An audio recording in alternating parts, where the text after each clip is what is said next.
Hello, my name's Anne, and I've been converting a school bus into a mobile tattoo and art studio front and a tiny home in the rear.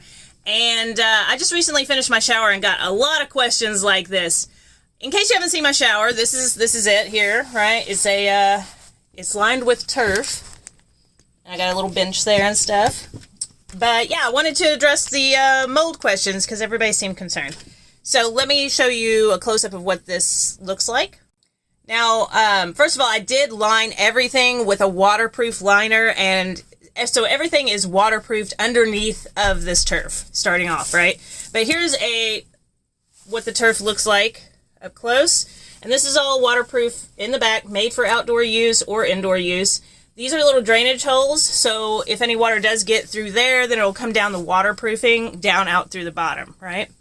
Let me show you some specs and stuff of what this is.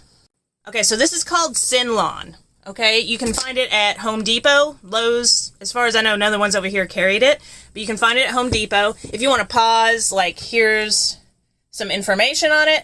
So as you can see, the drainage system helps prevent decay, mold, mildew buildup, all of that. It's pet-proof. You know, feel free to pause to read, like I said, if you wanted to. But as far as cleaning it and everything, I've got this shower head. Let me turn off the... There we go. Now you can actually see what all I'm doing. Okay, so I've got this shower head that has a really long hose on it, so it can reach every part of this shower.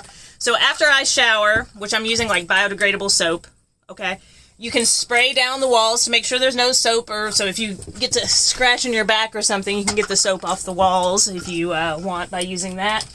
Then dry it with a towel. You can just take a towel and just rub through there and get the moisture off. I do have a window right here, which is going to help with drying things out and keeping ventilation in, as well as a max fan right outside the bathroom door that I can turn on and have that door open to air it out. Another thing that you can do is actually use a vinegar spray, and you'll just spray down the shower walls and stuff with that vinegar spray, and that's going to help prevent any kind of mold from even starting to grow.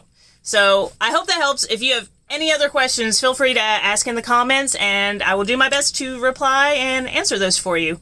But thanks so much for being interested and being concerned about the mold. I do appreciate that, and I'll catch up with you guys later, all right? Oh, one last minute thing. I thought I was done.